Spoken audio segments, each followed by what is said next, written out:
नमस्कार, स्वागत है आप सभी का हमारे यूट्यूब चैनल आरजे करिश्मा वेब स्टोरीज़ में। और आज मैं एक किताब पढ़ रही थी जिसका नाम है जीत आपकी।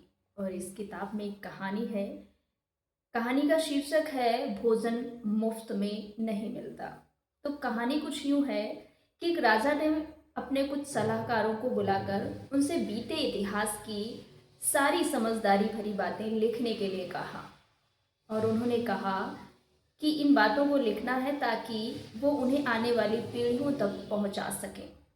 उन्होंने उनके सलाहकारों ने काफ़ी मेहनत करी और मेहनत करके समझदारी भरी बातों पर कई किताबें लिखी और उन्हें राजा के सामने पेश किया।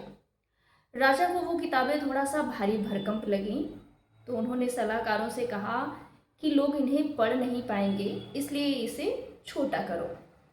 सलाहकारों ने फिर से काम करना शुरू किया और केवल राजा के सामने एक किताब लेकर आए। राजा को वह भी काफ़ी मुश्किल लगी।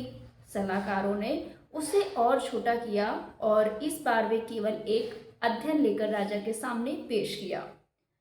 राजा को वो भी काफ़ी लंबा लगा। तब सलाहकारों ने उसे और छोटा कर केवल एक पन्ना पेश किया, लेकिन राजा को एक पन्ना भी काफ़ी लंबा लग रहा था। आखिरकार वे राजा के पास केवल एक वाक्य लिखकर लेकर आए और राजा उस वाक्य से संतुष्ट हो गए।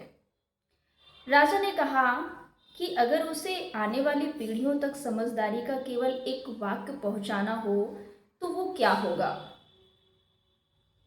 वो वाक्य था, भोजन मुफ्त में नहीं मिलता। भोजन मुफ्त में नहीं मिलता, इसका मतलब दरअसल यह है कि हम कुछ दिए बिना कुछ पा भी नहीं सकते। अगर दूसरे लफ्ज़ों में कहें तो हम जो लगाते हैं बदले में वही पाते हैं। जो हमारे गांव में भी कहावत कही जाती है कि जो बोएगा वही पाएगा। तो बस ऐसे ही है कि अगर हमने किसी योजना में ज़्यादा लागत नहीं लगाई है तो हमें ज़्यादा फ़ायदा भी नहीं मिलेगा।